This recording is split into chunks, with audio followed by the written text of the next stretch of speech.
here today with a really talented premier lender of Southern California in Glendale, California. I've got Mr. Dave deSousa with me. We're going to talk a little bit about the rates, what's going on out there. Are they up? Are they down? Are they sideways? What's happening? What Jerome Powell is saying? We're going to talk about these things, and then we're going to talk a little bit about assumable loans after that. So let's get right to it. Dave, how you doing, buddy? Doing very well. Thank you, my friend. Always good to be here with you and your clients. I always look forward to these chats that we get to have and talk a little about finance and the market and the interest rates and lending. I always learn something every time, you know. But sometimes we get agents calling us from all around the globe to ask us questions about what's going on in the lending world. Well, you actually. And it's always been really nice to be able to have these conversations. So we've had a lot of ups and downs and ins and outs with the interest rate chats out there. And I've had lots of clients talking to me saying, hey, the rates are going down, they're going up. We've got 4 or 5 rate cuts labeled out there. And then Jerome Powell is saying something else. And it's very confusing. What light could you shed for us on the subject? Well, thank you for the question, Cash. And that's a great question. Inflation went all the way up to 9%. Instead of catching it in the early stages, the Fed waited until it was a little too late. And then they had to slam really hard on the brakes. And you saw interest rates go from the 2s and 3s very quickly up into the 6s and into the 7s, and even top out in the upper 7s to low 8s. Now, the long-term purpose of that and the effective outcome of that is that combined with an improvement in inventory and supply chains as a result of easing from COVID, interest rates have improved. So at its worst, you saw 30-year fixed rates hovering around the 8%, give or take, which they're now closer to the 6.5 mark. Now, if you think about interest rates in general, it's never a linear straight curve. There's always ups and downs, just like the stock market. Jerome Powell got up there and poured cold water on the Wall Street's eager waiting for rate cuts. Right. Was that because of the economic data that he'd received on how the economy's doing or not doing? It's a number of things. As you know, they raised interest rates quite a bit, several times last year. Yeah. And towards the end of the year, with inflation having come down from 9% close to in the mid to upper 3 range, Wall Street, always wanting to be one step ahead, was eager for rate cuts. And what the Fed basically said is, okay, look, we just got done with rate hikes. Yes, there are cuts that will come, but we're not ready to talk about them yet. And so because Wall Street had jumped ahead and already started to price in some of these cuts, when he poured cold water on it last Wednesday, not this Wednesday that just passed, but the Wednesday before that, right, Wall Street immediately checked itself and said, uh-oh, and scaled back. My view is that the probability that we're going to see interest rates improve a quarter to a half, maybe 3/4, 1% or more, the probability that we're going to see interest rates improve over the next 6 to 12 to 18 months is in considerably higher than the probability that they're going to stay the same or get worse. Okay, I'm with you on that one. I agree with that. So the question becomes more not whether or not the Fed is going to cut rates, but when they're going to start. When? And Wall Street always wanting to be one step ahead of the Fed. Right. Sometimes guess is right, sometimes guess is wrong. Absolutely. And one of the things that Jerome Powell has to do is be very conservative in what he says. Because he has the power to move mountains and markets. Jeez. Hundreds of billions of dollars within 20, 30 minutes, depending on what he says. Super powerful. Yeah. So one of his key traits is to be non-committal. He'll say a whole lot without saying anything. Right. And I'm sure you've noticed that from watching some of his speeches, some of the Fed Reserve's comments. So from a broader perspective, the Fed is comfortable. Even just today, Friday, the CPI came out, inflation numbers. And they came out, and Wall Street breathed a sigh of relief because the numbers that came out was basically better than what they were expecting. So you saw the markets rally, and in a broader sense, Wall Street reacts almost on a day-to-day basis. So the big picture is rates should be improving because inflation is improving. If that continues, we will continue to see an improvement in rates. If we start to see inflation start to tick up again, then buckle up, because Buckle it up. won't be pretty. Wall Street will overreact with a knee-jerk reaction in a matter of hours. Thank you. Appreciate that. And I'm sure our listeners out there appreciate that too. I strongly feel that rates are going to come down more this year. As far as it being an election year, what do you think plays into that? Do you have any thought on that? Because it is an election year. So being that this is an election year, I think what you're going to see as we get closer to the election is you're going to see Democrats completely touting, the accomplishments of the economy and trying to offer a flavor of, yeah, things are getting better.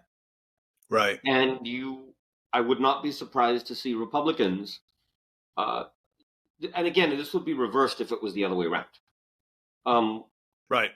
Republicans indicating, well, rates are not looking so good. Rates may be going back up. Jobs are tough. The economy's not so good. So it's a constant push and pull, because in any election, you've got two sides. You've got the side that's in that wants to stay in, and you've got the side that's out that wants to get in.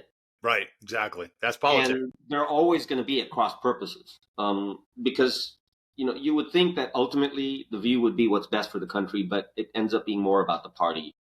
And so, right. While I don't necessarily agree with that, and I think that it should be about the red, white, and blue before Amen. It's about the red or the blue, unfortunately, it doesn't always pan out that way. Right. Boy, you nailed that one right on the money. 100%. Absolutely. And I agree with you 100%. We have had people helping with rate buy downs to improve affordability for some of these buyers. They, with the rates when they were up around 8.25, there was just nothing happening with that unless we were getting a lot of rate buy downs. A lot of new construction is offering rate buy downs, and they still are today. Some of them are pretty healthy as well. They'll buy down those rates for the buyer. And then we also have resale homes doing the same thing, where they're offering buy downs for the buyers as well. I've also seen a few people, it hasn't happened a lot, but sometimes the seller of the house happens to have an assumable loan on their property. And there's a lot of confusion about that, about the assumable loans. Could you shed a little light for us and our listeners out there about assumable loans? When somebody has an assumable loan, it's being marketed as you could assume the loan and take over this rate, which is what the advantage is in this high interest rate environment that we're still in. How does that work? Okay, so assumable loans have been around for a very long time. And while the majority of loans are not assumable, there are some that are. And assumable loans go exactly the way and for the reason and motivation that you described, which is, let's say you bought a house when rates were in the threes, and that loan is tied to that house. Right. And now rates are in the sixes. It is obviously going to be financially advantageous for someone who wants to buy that house to assume that 3 point something interest rate rather than going out and getting a new one. Now, that brings us to the subject of the types of assumable loans, understanding that the majority of loans are not assumable. Most lenders, or most loans that people have against homes, when the home is sold, that loan needs to be paid off. However, if you do happen to have an assumable loan against your house, which if you have an assumable loan and you took it out when rates were low, that is certainly going to make your house more attractive than a similar house where they don't have an assumable loan. Absolutely. But there's two types of assumable loans. And one of them is qualifying assumption, and the other is a non-qualifying assumption. Qualifying assumption and non-qualifying. Okay. Non-qualifying. A qualifying assumption means just like they would need to qualify if they went out and got a new loan, the new buyer would have to credit, income, and asset qualify with the existing lender, so that the lender that has the loan makes sure that before they take on this new buyer that's going to assume the loan that's already in place is qualified for that loan. Gotcha. Based on their financial profile and based on that mortgage payment. Makes sense. And there may also be costs involved with that assumption, although those costs may be significantly less than a borrower trying to go out and get a new loan. Right.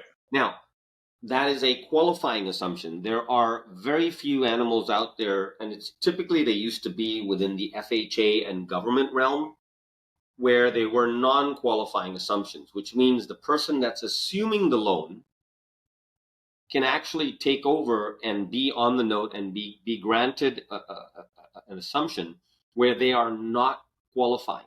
However, if you sell your home and the person that takes over the loan takes over what's called a non-qualifying assumption, you as the original buyer are still liable for that loan.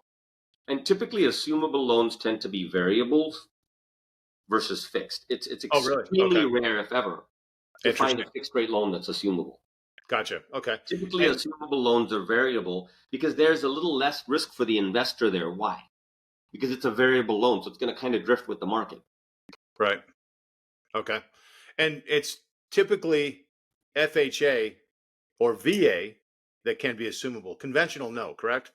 There are some conventional loans that are, but usually they're portfolio loans. Typically, your Fannie Freddie loans, the standard conduit Fannie Freddie Ginnie Mae loans, they're not. I've not they're not assumable. So Right. if you want to buy a house that happens to have a Fannie or Freddie loan against it, for the most part, those are not assumable. Right. That's been my experience as well. Yeah, that I've seen too. So what would you say is probably the most prominent loan product out there today? Conventional loans, which are typically Fannie Freddie, are the bulk of loans out there. The majority, way more than 50. I don't know what the exact percentages are, but I would imagine that they're way more than 50%. FHA and government loans are a considerably smaller portion of loans that are done. They're still very large numbers.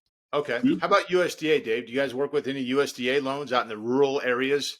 Yes, there are USDA loans, there are CalHFA loans, there are agricultural loans, there are all types of different loans that get more specific into the areas that you can buy and the properties you can use them on.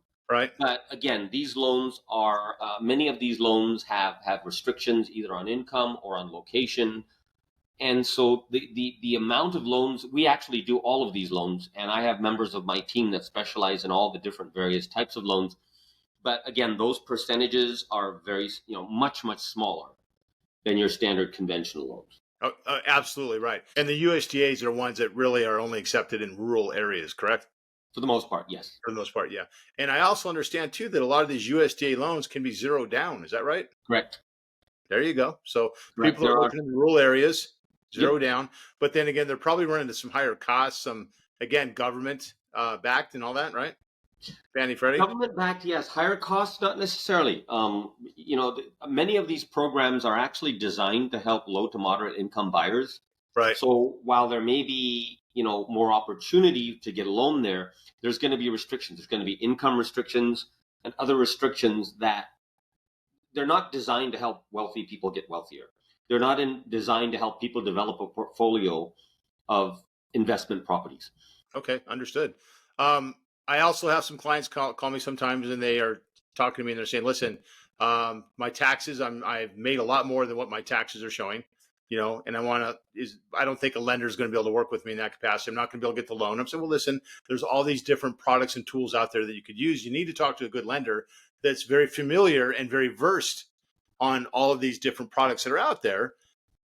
If somebody's got a decent credit score, they've got a decent DTI, a debt to income ratio, for those out there not sure what that is, of their earnings and what they've got to pay to support themselves, develop that DTI.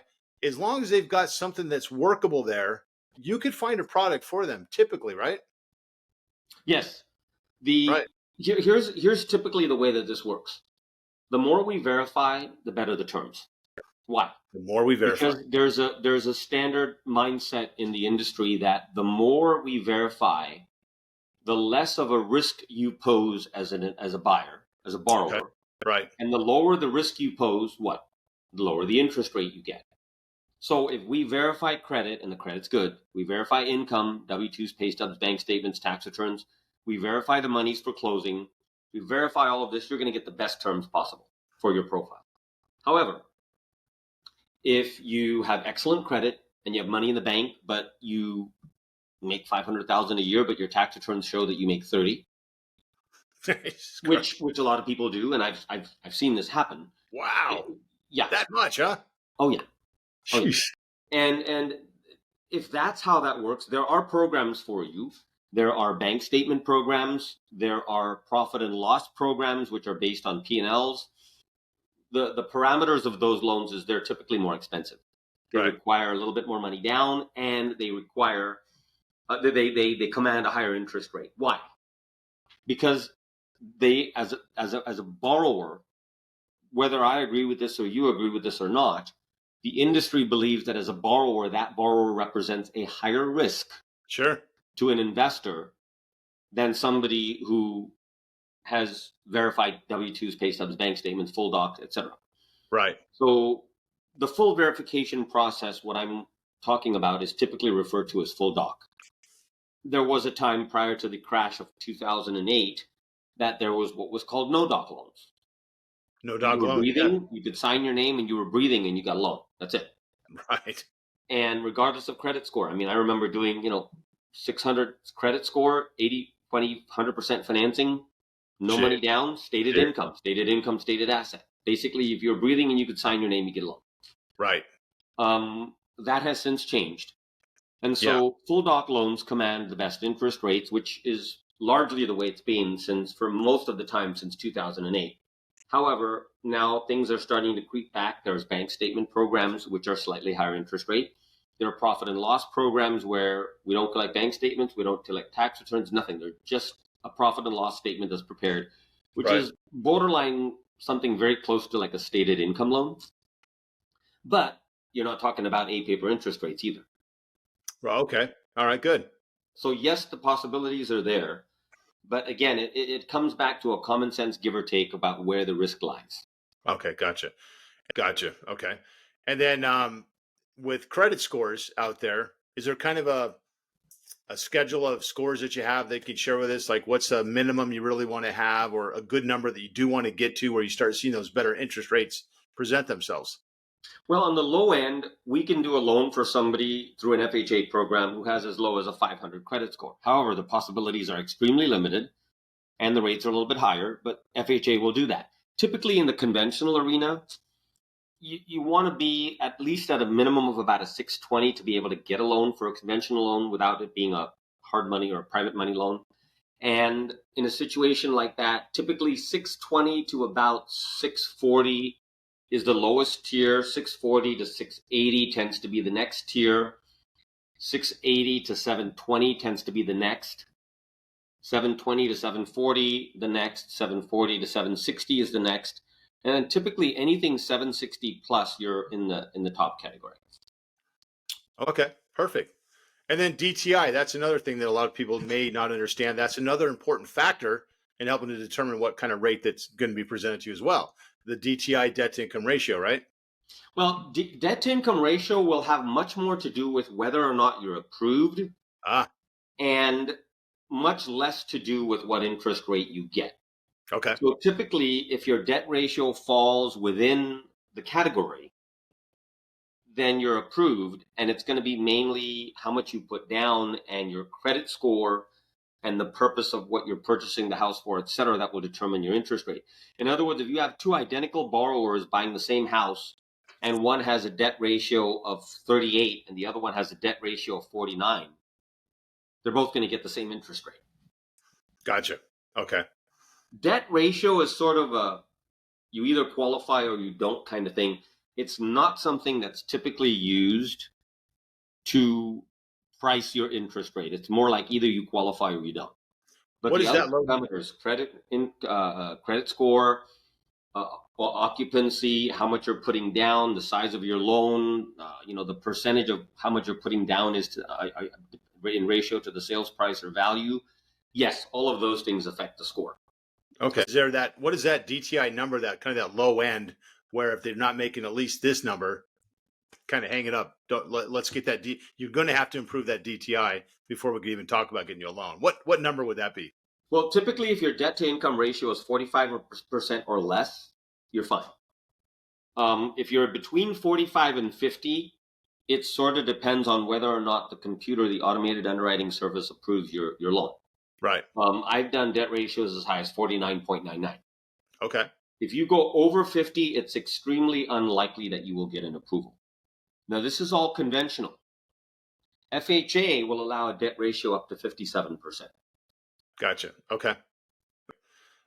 With people that are still looking to buy a home right now, with the rates where they're at, or maybe they bought them previously when they were higher, what about refinancing? Because a lot of people are buying with the understanding that when these rates do come down, home values are going to go up because there's so many buyers on the fence and sellers that have been on the fence as well.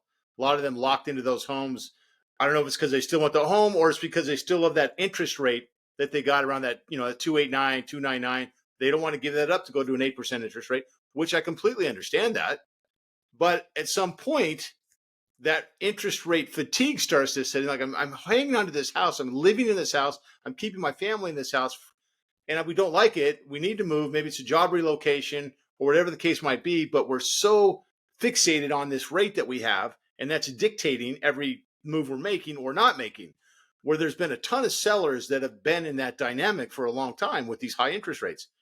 Well, now that those rates are coming down, we're seeing some more sellers start to kind of, go toward the front of the line to consider getting their house on the market. So we're going to see more sellers come on the market. And we're also going to have a lot of buyers that have been holding off and waiting for those rates to come down for a couple of reasons. Affordability, right? With the rates so high, squeezing them out, they can't quite buy what they need to get in, especially the first-time home buyers. I feel for a lot of these first-time home buyers. Boy, it's been tough. But again, there's so many programs that you guys have that a lot of people aren't aware of to help some of these buyers, especially first-time home buyers, that can actually make that move. Additionally, what can you share with us about that as far as help out there for some of these buyers because of the affordability rate with the high interest rates? And also, I forgot to mention this, there's been people saying the buyers aren't buying because of the high interest rates, but additionally, I've heard too that it's because lending standards have gotten a little tighter. What could you share with us about that, about the lending standards? Have they gotten any tighter, any looser, or are they still the same? Where are we at with that? Okay, I'll start with what you finished with. The lending standards are essentially the same to slightly lighter, not tighter. Slightly lighter. To Okay. not tighter. Glad I asked you. Now, to go back to the other piece, what you're describing is people that are interest rate prisoners in their own home. Yes. And that's typically what the industry uses to describe people that are unhappy with their house, unhappy with their neighborhood, can't wait, dying to move. Yeah. But they just can't let go of the 3% interest rate that they have in exchange for a 6.5% rate. Right. So the thing that I would offer you, the consideration I would offer you is an age-old adage that I picked up from one of my realtors many years ago. You marry the house, you date the rate. Right. And understanding that these rates we're at right now are relatively temporary, and that over the next 6 to 12 to 18 to 24 months, we're going to see an improvement. Now, Yeah. one of the ways you get through this is what you referred to earlier as temporary buy downs. So you buy a house, and let's say your note rate's going to be 6.75% or 6.5%. Right. There's a way to do a temporary buy down where you could be at 4.5 for the first year and 5.5 for the second year. So by the time that 6.5 ever kicks in, rates have come down and you're already ready to refinance. So there's definitely ways that we as a lender, that I as a banker, can work with your clients to navigate this higher rate environment. Right. And we were doing it when rates were at the 8s or 7s to 8. We're doing it now, and we'll be doing it as long as we need to. Obviously, when rates are in the 3s and 4s, you don't really need to do that. Right. Because right. if you can't afford a home when the rates are in the 3s and 4s, maybe that's not the home for you.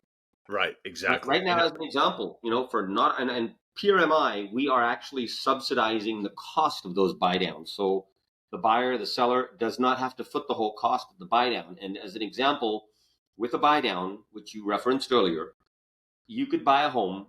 Let's say the note rate is going to be 6.5% if you didn't do any buy down.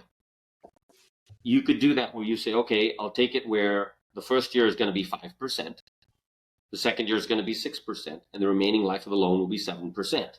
Right. And there is some cost associated with buying that down, which can be basically worked out between the lender, the buyer, and the seller. But at the end of the day, if you are able to use a buy down to get that lower initial rate, I would offer you that before you get anywhere near the 7% rate, paying at that rate, you will be able to refinance into a better interest rate.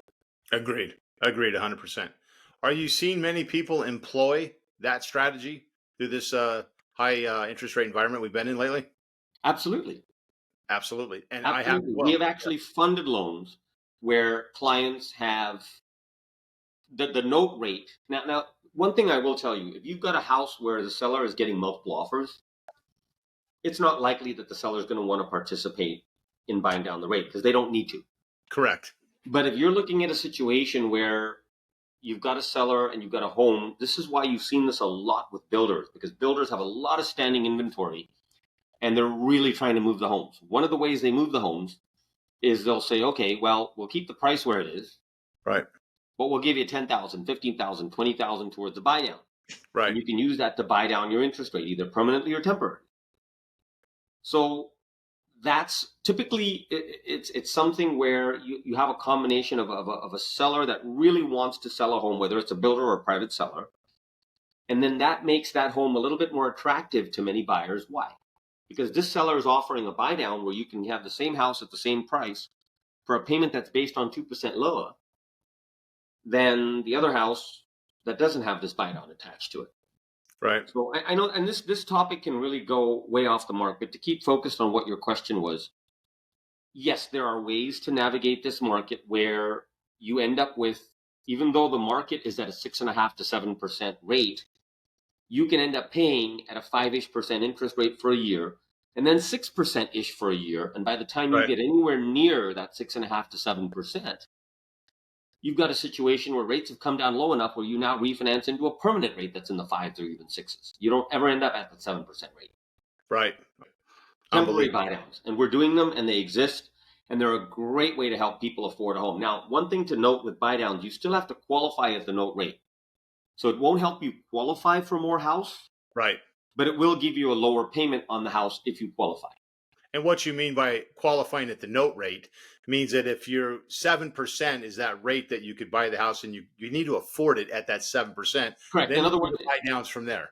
correct, exactly. And sorry, I didn't mean to interrupt you, but let's just use an example. Let's just say you end up with a program where the note rate is 7%, but you're buying 5% for the first year, 6% for the second year, and then 7% for the remaining life of the loan. You qualify, right. Your debt ratio is run at 7%.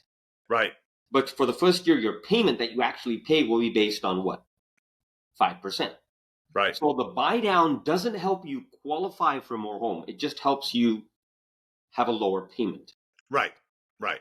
Which increases the affordability for the first couple of years, which a lot of borrowers or buyers it helps need. Affordability, not qualifying. Right. Absolutely. And I wanted to draw that distinction because people might think, oh, well, now I can qualify for more house. No. Right. It helps affordability. Right. It doesn't help qualify. And it's all about the knowledge, especially in this kind of market. You've got to be able to employ these strategies. But in order to do that, you've got to have somebody that's got the knowledge they can share with people so they can make the right decisions that best fits them and their lifestyle, right? Absolutely. I appreciate that. I'm coming up on 32 years now. And this July will be 32 years that I've been doing this. And I have to say that the vast majority of our clients consider me a resource. And I think that's one of the reasons why you and I work well together, because the resource that you are to your clients, that you have been as long as I've known or had the pleasure of working with you, the resource that you are to your clients carries the weight of why your clients come back to you, why they refer people to you, and why they consider you to be the resource that you are. And clients that you will come across will hopefully realize the resource that you are. And ultimately, besides that being one of the reasons why you and I work well together, as individuals, presenting ourselves as we do to clients as a resource is ultimately what defines our success. Absolutely, 100%. Couldn't agree anymore. And as I do with anybody that I refer out to any of my clients, which I try to be a strong resource in all aspects through the whole moving process, and lending being the very first stop. That's where it all starts right there. It's so pivotal and so important that they have a good conversation with a really good lender that knows their craft. I don't refer anybody that I wouldn't use myself, such as you. You did loans for me as well. So yes, I have. I've had the pleasure of doing loans for you and your lovely family. Absolutely. Right. And I appreciate that and all that you brought to the table for us. And that's why I share to my clients the knowledge that you might have and try to get them to come your direction to ask you some questions. I will add something on the piggyback of what you just said. I would say 90% of the clients that we fund loans for we actually do loans for and get pre-approved by underwriting credit, income, assets completely before they ever go out and fall in love with a house. Right. Going out and picking a shoe and then trying to jam your foot into that shoe. Right. and Cinderella's sisters know how that worked out, right? Yeah, exactly. 100%. So at the end of the day, I think it's more about, before you go out there and fall in love with a house, how about we fall in love with how much you qualify for first, Right. and then go out there and make sure that you're looking at homes where the shoe will fit. Right. Sorry, I didn't mean to jump in, but I wanted to add that's absolutely very, very welcome. 90% of most every client that we do, as you and I have, we go through this process. There's no cost, there's no obligation, and we go through that before you ever go out there and fall in love with a house. Right. Gotcha. And Dave, I also remember working with you through the market where multiple offers on properties, it was a seller's market and buyers were lining up on properties, and I'm writing offers for clients on homes that had 8, 9, 10, 12 offers on the property. Right. And then I have a buyer client that's like, oh, we finally found the house. We love it. We have to have this house. Please, cash, please give me the house. Wave your magic wand. Right, exactly. Do everything you possibly can, right? But they've got limits of how high they can go. Mm-hmm. Okay, so we've got to work around those parameters. Yep. But such an important factor is that I have a good lender that gets them prepared, gets them approved, where I'm not just giving a pre-approval, but I'm giving some information to a listing agent that says, look, these guys are ready to go, that are Mm-hmm. approved. Additionally, the lender I'm working with, Dave, will call the listing agent. Just automatically call the listing agent. A lot of people don't understand this out there, because I've talked to them about this before, and I've talked to other agents. I said, does your lender call the listing agent for you? Because they should. And then answer any questions they have. Make them feel comfortable with this buyer. If you open up escrow with us, listen, we've done this, we've done that. These buyers are solid. And here's the pre-approval. Do you have any questions? Right? And this is part of the file package that I put together representing a buyer as well. And I share with them, listen, we want to have a really good, strong lender. What I've learned through the years and what I really like is that there's that personal touch in everything that you do. And I think it's got profound results when those are applied, right? Absolutely. And just to piggyback on what you just said, my privilege in being part of your team is that from the minute you introduce a client and then when you go to make your offer, we are doing it as a team. And the realtor-lender relationship and teamwork, especially in a multiple offer situation, right, becomes literally the difference between life and death for a buyer. Absolutely. You and I know from our own experience, and I know from my experience with other realtors that I'm fortunate enough to have relationships with, like I have with you. Right. Is we have had offers accepted. You have gotten offers accepted on properties in multiple offer situations where there were higher offers. Yeah. But you got your offer accepted because you had the presence of mind to make sure that your client was pre-approved with me, and that you and I worked together to convince the listing agent and the seller that these clients are not just pre-qualified.